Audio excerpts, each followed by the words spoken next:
Oi pessoal, tudo bem? Helena Gomes aqui, editora da Bons Fluidos, e hoje a gente está com a Aline Schermola. Ela vai falar sobre alimentação saudável e sobre a importância dos pais estarem com as crianças na cozinha. Vamos lá?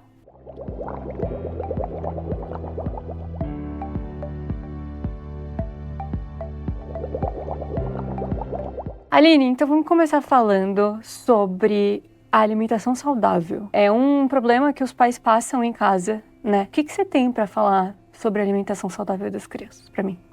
É um caminho necessário, porém árduo, né? Bastante complexo conseguir que as crianças tenham uma alimentação quase 100% ali saudável, até porque quando a gente vai nos supermercados, as guloseimas estão ali na altura dos olhos das crianças e é uma concorrência bem desleal.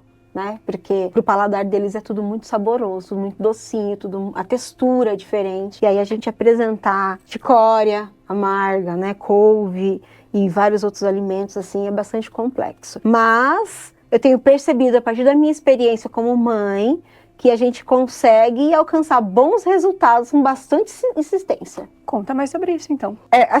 Eu fui por um caminho que acredito que alguns pais também já foram, mas não é a opção da maioria. Eu introduzi as crianças dentro da cozinha.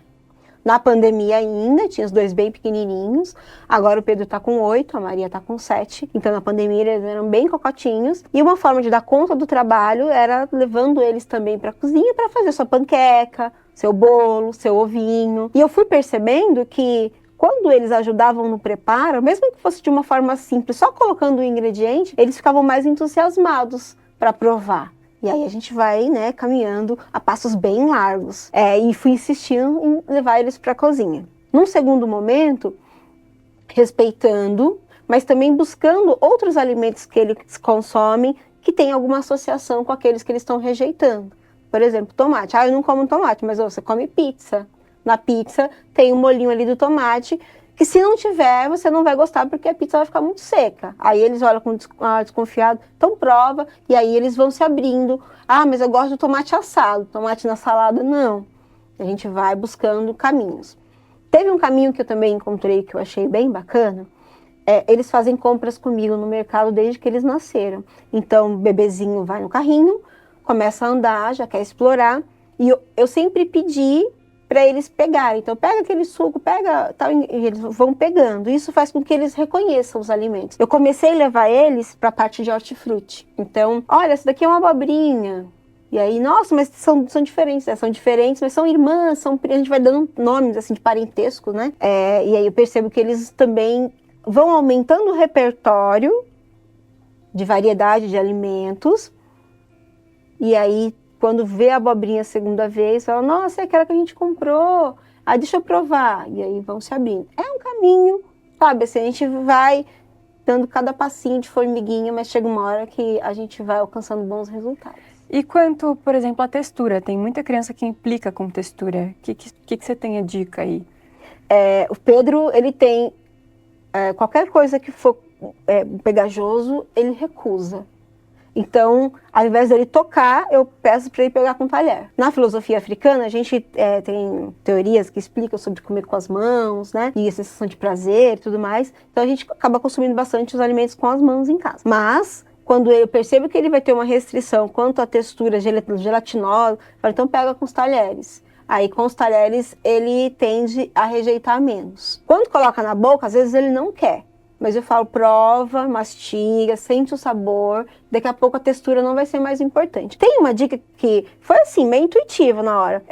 Ouve o barulho, ouve o som, porque todo alimento tem seu som quando a gente põe na boca e vai mastigar. Então uma forma de dispersar a atenção dele também foi, ao invés de você pensar na textura que está na sua boca, ouve o som que está saindo no seu ouvido, e aí a criança mastiga. A criança não mastiga muito também, né, que é uma briga lá em casa, assim, mastiga 20 e tantas vezes, para depois engolir. Então como não mastiga muito, vai prestar atenção no som, quando vê, já consumiu o alimento. A gente vai buscando, né, caminhos aí para achar saídas possíveis. E me conta, então, você mencionou sobre estar com a criança na cozinha. Qual a importância disso? Para mim, a principal importância, além da gente aproximar a criança dos alimentos, são os laços afetivos. Porque dentro da cozinha, a gente dá risada, a gente brinca, a gente se surpreende, e tudo isso marca a nossa memória, nosso coraçãozinho, né? E aí a gente permite que eles cresçam com várias histórias que envolvem a família.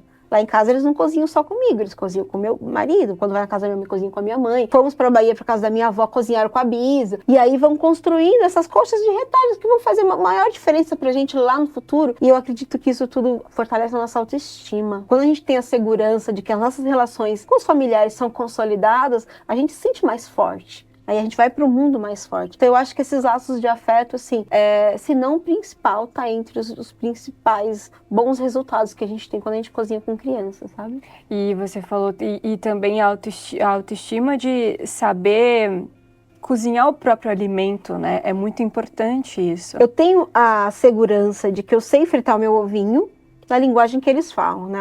Você pode ir tranquilo, mamãe, porque eu sei fritar meu ovinho. Em casa, fogão é de indução, então eu risco a menos. Sei fritar meu ovinho. Mas também como o ovinho de uma forma que me pertence, porque pertence à minha linhagem familiar. Porque a tua família tem uma forma de fazer o teu ovo, a gente tem a nossa e assim por diante, assim como outros alimentos. Então, desde pequeno, eles vão assimilando essa forma do comer, do produzir, do fazer a comida, e fala muito sobre a família, conta a nossa história. E aí a gente vai falar de ancestralidade. Quando criança fala de ancestralidade, é muito cru, né? Eles não têm muita noção.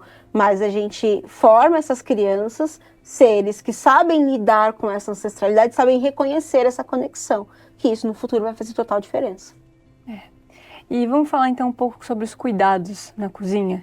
Sim, a parte que todo mundo quer fugir, né? Eu gosto de trabalhar com regras. Acho que criança tem que ter rotina, criança tem que ter um conhecimento de que tem algumas regras ali que tem que ser cumpridas. Então, em casa, a gente trabalha assim. Somos uma família, ninguém é empregado de ninguém, então todos têm que colaborar. Cada um a partir daquilo que consegue. Lavar pratos. O prato dá para a criança lavar, porque pega a buchinha, só passa a buchinha de um lado ou de outro, depois enxágua e põe ali. Talvez o copo seja mais difícil, porque tem que colocar a mão lá dentro, então o talher dá, desde que não seja uma faca afiada. Então a gente vai selecionando, né? O Pedro, eu iniciei ele com 2 anos, lavar louça, e tem uns videozinhos, já era nessa época de, né, tudo a gente filma, tem uns videozinhos, e ele pergunta, você tá? Eu tô ajudando minha mãe. Né? E porque a criança tem que entender que dentro de casa ela tem uma importância. Para a casa funcionar bem, ela é fundamental. E aí essa divisão de tarefas acaba contribuindo muito para a compreensão delas nisso. O montar a mesa. O bolo, a travessa do bolo é pesada, mas a manteiga, o requeijão, a geleia, enfim, pãozinho de queijo que você gosta, dá para você levar. E aí ajuda na composição. Até mesmo o fazer a mesa, montar a mesa posta. Porque lá em casa eu gosto de fazer isso, eles se sentem muito importantes. E aí eu reparei que o ter a mesa posta estimulam eles a comer com mais a se dedicarem, porque eles se sentem importantes. Quando a gente tem mesa posta, a gente vai no restaurante chique, quando a gente vai na casa de alguém que dá muita importância pra gente, então o montar a mesa posta significa que é importante. Então ele já senta, é curioso que já senta com postura. E nas escolas que eu transito, quando a gente vai fazer mesa posta, eu percebo esse mesmo comportamento nas crianças, mesmo as pequenininhas de 3, 4 anos. Ai, mesa posta, então já senta com o peitinho, sabe? Pra cima, porque é algo importante para fazer. E aí estimula. Acho que todas essas atitudes que mostram para a criança que o ato de comer é algo importante, que estar ali é algo importante, acho que vai facilitar no processo de aceitação da comida, sabe? Uhum, com certeza. E então, pra gente finalizar, você quer finalizar? Você quer falar mais alguma coisa? Pode fazer essa pergunta. Pra gente finalizar, dá algumas dicas de receitas para os pais fazerem com as crianças em casa. Ai, ótimo, adorei. Ó. O que funciona muito, eu percebo, tanto em casa quanto nas escolas que eu trabalho, é omelete. Aí você pode usar os sabores variados que a criança gostar. Panqueca. Aí eles vão confundir panqueca com waffle, né? Mas aí dá o nome que quiser, mas é aquele que vai na frigideirinha, que vai farinha e tal. Aí pode ser doce, pode ser salgado, eles adoram. Gelatina. Assim, nunca levei meu filho pra cozinha e quero levar. O que eu faço? Faz gelatina, porque não tem risco nenhum. Eles amam comer. Aí faz aquelas coloridas. Em casa eu tenho até aquelas forminhas que fica a dica, aquelas forminhas para cortar a gelatina em formato de bichinhos, enfim, formatos geométricos, eles adoram. Que dá pra fazer até ela mais durinha, que aí vai se comparar com as guloseimas do mercado lá, e dá até para substituir, né, contando umas historinhas. Bolo, cupcake, bolo, aí vão mexer, vão ajudar para colocar na forma, untar, pizza. Pizza, às vezes as famílias têm um pouco de receio, por causa da sujeira e tal. Mas aí, quando a gente vê que tá sujando, a gente pensa nas memórias afetivas. Que tudo aquilo vai ficar bem guardado ali no coraçãozinho, na memória, que lá na frente vai reverberar de uma forma bem positiva. Eu acho que já é um bom caminho para iniciar. A Maria Luísa, agora tá com 7, ela já faz brigadeiro, por exemplo. A calda do bolo, ela já se arrisca a fazer. Eu prezo por uma alimentação saudável, mas eu não proíbo. Então, mas a gente tem os momentos certos de comer algumas coisas que não são tão saudáveis assim. Então eu deixo porque tem que viver, né? E aí ela gosta, assim, ela gosta muito. Colocar os confetes por cima na hora de finalizar, ou até o temperinho ali da salada. Ah, meu filho não come salada. Se você ensinar ele a temperar a salada, será que ele não vai se entusiasmando aos poucos? E aí chega o momento que ele quer provar? E pouco a pouco a gente vai vencendo aí as barreiras.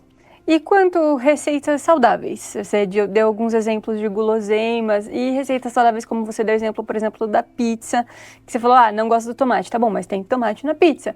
Você tem alguns outros exemplos? Tenho, ó. Suco, e aí você pode fazer o suco usando vários ingredientes vegetais e frutas também, tudo misturado. Suco de beterraba, aí a gente coloca um moranguinho, uma manga, e vai pelo docinho, pelo sabor, eles aceitam super. No caso da panqueca, a gente faz, tal, mas pode fazer assim com farinha integral. Eu engano, lá em casa eu engano, viu? Eu falo assim, ó, a panqueca hoje vai ser com farinha de tapioca. Aí pego, aí vai virar uma crepioca, mas se falar crepioca, às vezes não vai aceitar. Então faz a panqueca, mas aí vai colocar a massa da tapioca, essas que vende, né? Aí bota lá, e aí faz a crepioca achando que é panqueca e come, e tá bom, o importante é comer, sabe? Vitaminas, que aí quando tá calor a gente vai fazer, né, esses smoothies e tal, né, aí usa a criatividade, pega sempre as frutas que a criança vai gostar mais, em casa gosta muito de banana, morango, manga, e aí dá aquela mistureba, coloca uma aveia ali, tá? Isso aqui vai ser o que vai dar aquela potência pra você poder brincar lá fora, aí eles ficam empolgados, e aí come aveia sem nem saber que tá comendo. Eu acho que o principal também por lidar com a criança é que nem tudo a gente precisa contar. A gente pode contar uma historinha, eles são dispersos, então tem uma parte ali da brincadeira que eles vão começar a ir pro mundo deles, e aí a hora que a gente dá a pitada de algo saudável, e vai que vai, e aí quando eles vão acostumar com o sabor, quando crescer aqui entender, já acostumou, vai aceitar com mais facilidade, sabe? É mais ou menos nesse caminho, assim, que eu trilho. E Aline, quando os pais vão querer, os pais vão decidiram que querem introduzir a criança à culinária, à cozinha, enfim, cozinhar junto. Além da comida, o que eles podem fazer? Eu acho bem interessante levar as crianças ao supermercado, sacolão, hortifruti ou até mesmo feira livre. Colocar a criança em contato com todo esse universo do alimento, né, desde quando ele é comprado. Também o que funciona bastante é sentar e planejar um cardápio. Eu sei que nem todas as famílias vão conseguir, mas não precisa ser toda semana também. De repente você fala uma atividade do mês, assim, vamos planejar 2, 3 dias juntos. Aí a criança vai falar os alimentos que ela gosta, depois vocês vão sair juntos para comprar. Ela gosta de batata, então mostra as diversas batatas que existem. Olha, tem essa, tem a roxa. E aí a criança vai percebendo esse universo múltiplo, né, dos alimentos e pouco a pouco vai tomando mais gosto. Assim como no mercado pedir para buscar, busca tal alimento. No começo eles não vão saber, aí dá as dicas. Lá em casa eu já ensino a escolher limão, por exemplo. Você vai escolher os que estão brilhando. Os que estão rugosos você não vai pegar, é sempre o que está brilhando. E aí eu não tenho mais trabalho com limão. E é bom também porque é um conhecimento para a vida, né? Claro. Se tornar adulto for lá precisar de um limão, sabe que o limão bom, tem gente que até hoje não sabe, viu? É verdade. Limão, laranja, para estar com sumo, bastante líquido, tem que ser aquele da pele bem brilhosa. E aí a gente vai pouco a pouco adentrando aí nesse caminho. Outro caminho bacana também é levar para a cozinha e mostrar os utensílios. Olha, isso daqui serve para mexer, esse daqui serve para cortar a lasanha. E aí eles vão ficando cada vez mais curiosos e observando o dia a dia e se entregando cada vez mais. E para vocês encontrarem a Aline nas redes sociais, ela está lançando um livro, conta mais. É um livro assim, foi instantâneo, sabe? De repente pensei, já tinha as receitas e elaborei. É um livro que serve como um guia alimentar para os pais introduzirem uma alimentação saudável às crianças.